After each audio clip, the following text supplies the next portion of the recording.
Hello, YouTube, and welcome to New Obsidian Duel Academy. I am your host, Lady Sarisa, and I have brought terrible, terrible news. Unfortunately, the original recording for this video kind of got corrupted while there was a stream going on. It was really, really bad. It was nasty. Hopefully we got it fixed for the future, so there's that.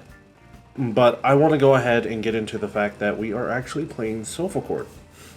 Now, Solfachord is one of those types of decks that is kind of a bit of on the radar. And you don't really see too terribly often as a result. They require too many things to go on, and then again, pendulums, you know, unless there's pendulum fans out there watching right now, why am I only running 14 cards? Apparently I'm only running 14 cards in the extra deck, which is weird. I could have sworn I was running more. But anyways, so Solfachord is okay pure, but also not okay pure, so you actually have to run some sub-engines to make the deck work. And we'll get into that relatively soon here, when we go over the deck list. So, in the deck list, we have a playset of Mythical Beast Master Cerberus.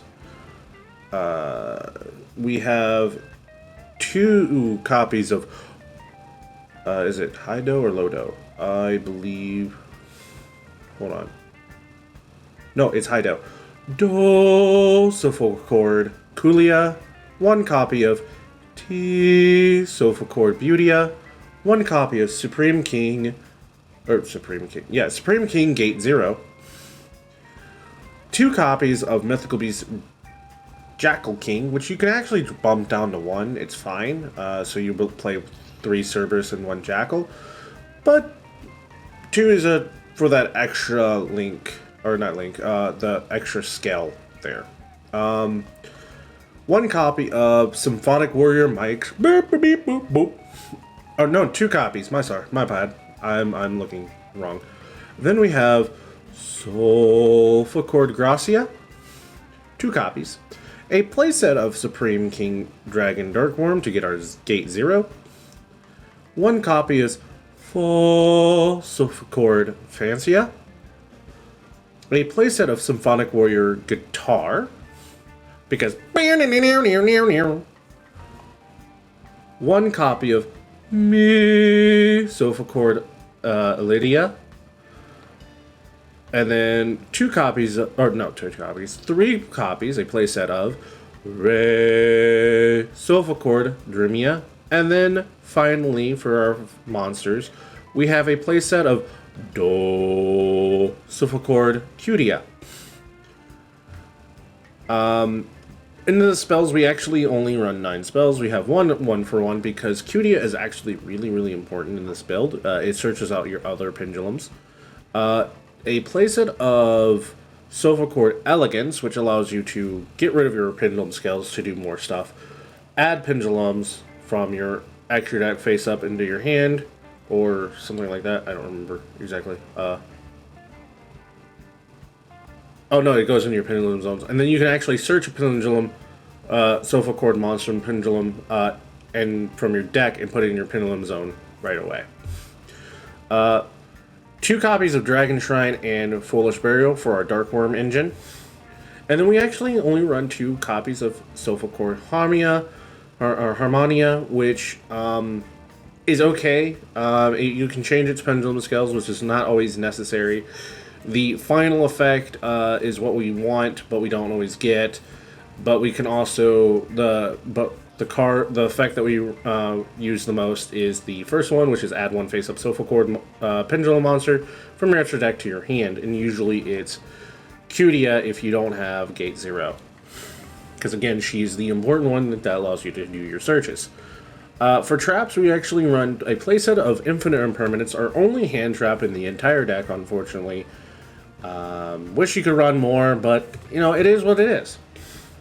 And then to complete the Solfachord stuff, we have 1 Solfachord Musica, which we don't really use very often. Usually it's dropped for something else, but at the same time, it can come up every now and then, which is fine. Now, I could have sworn I was running a 15 card extra deck, but apparently we're only running a 14 card deck. Oh, I know what it is. Alrighty, right off the bat, we already know it is our OCG card. Okay, so now we understand what's going on here. We are running a Zeus, a single Zeus, a Utopia package of numbers S39 Utopia the Lightning and number 39 Utopia. Number 41 Baguska, the Terribly Tired Tapir, and then Abyss Dweller. That's the only Xyz monsters that you're running in the deck. You're running mostly links. Again, ideally you want to do your combos before you go into your links, or do your combos, link summon, and then do your pendulums, but you know, that's the idea, at least. But for our links, we actually go into this card quite often. Underworld Goddess of the Closed World. She's actually pretty good when you want to get rid of your opponent's problematic cards. You're probably going to have them either negated or baited out before you do this, so that you don't have to deal with it in the future. And this deck is actually really good at playing through the negates on top of that.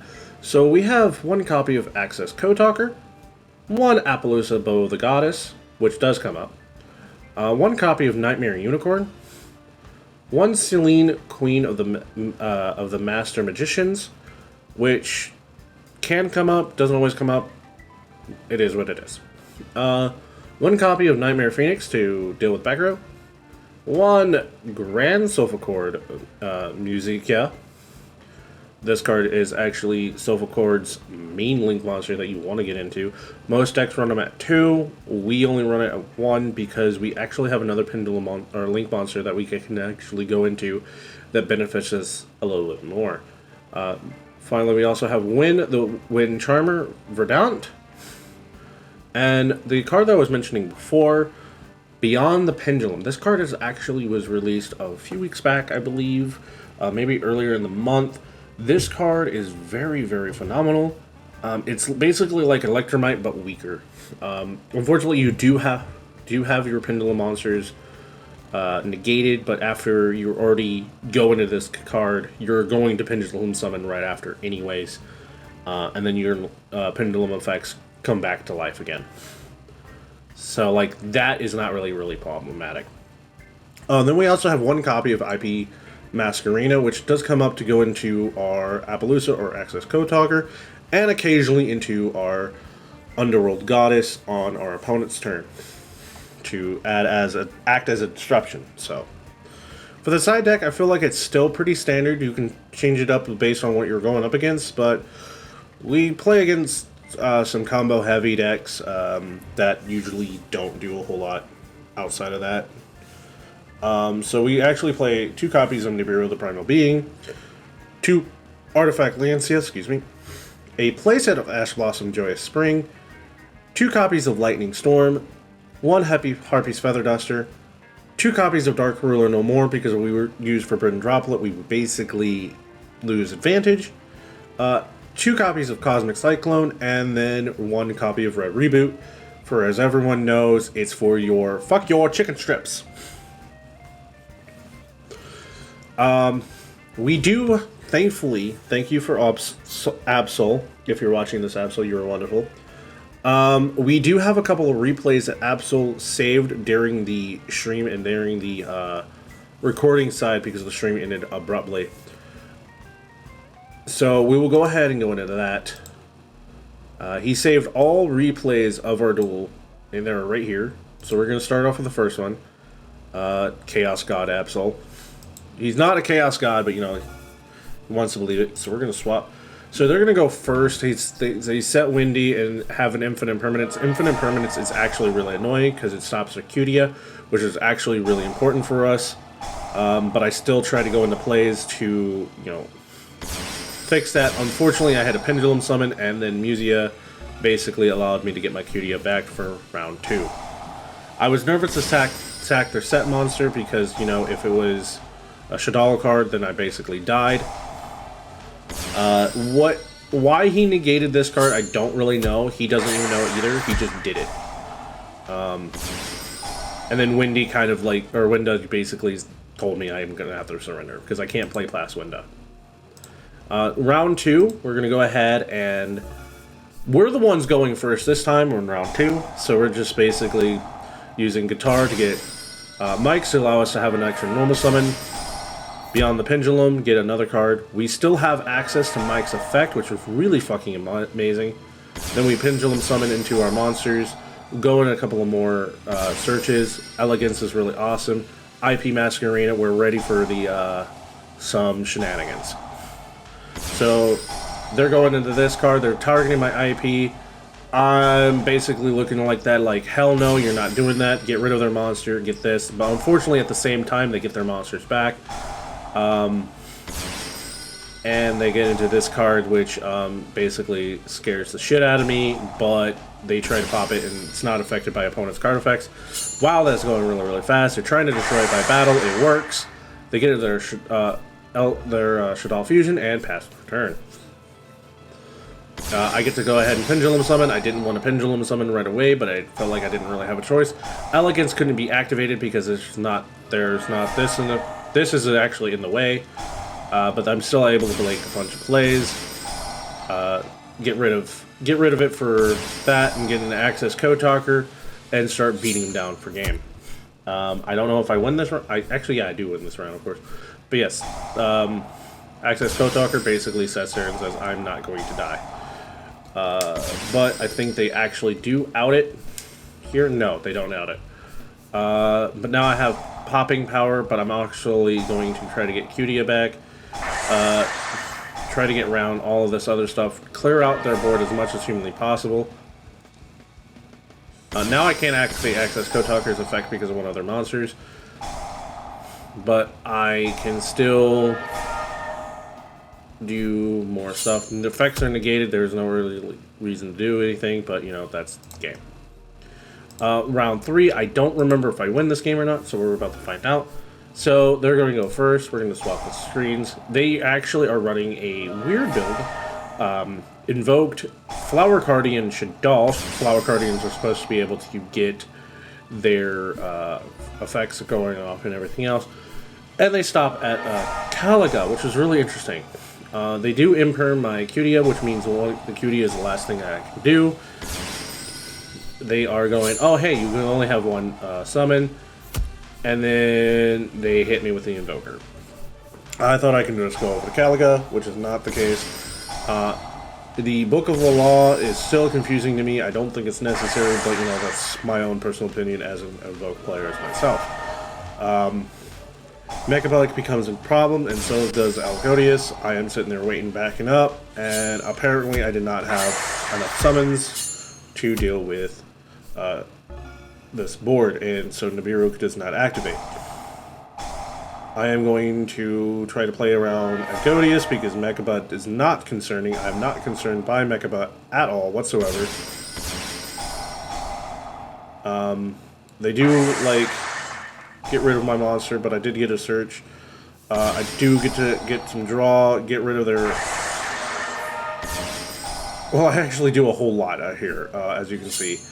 The main card that I have to go up against is now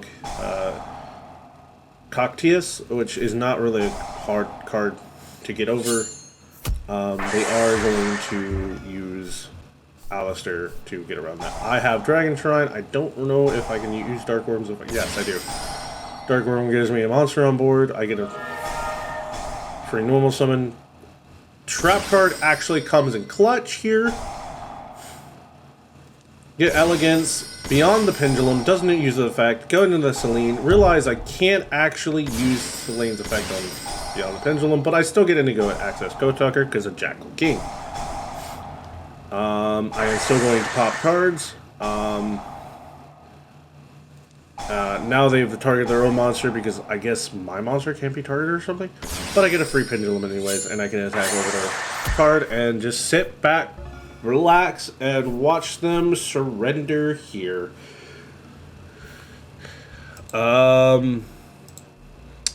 Anyways, that is it for the video. I do apologize that it is shorter than my normal videos, and I still hope that you take a lot from this. Don't forget to like, comment, and subscribe for more amazing Yu-Gi-Oh! Content. You can actually download the deck list off of my Patreon account. As on top of that, if you're a Patreon supporter, for only $1 a month to just get free access to this deck. And as always, stay awesome. We'll see you guys in the next video. Class dismissed.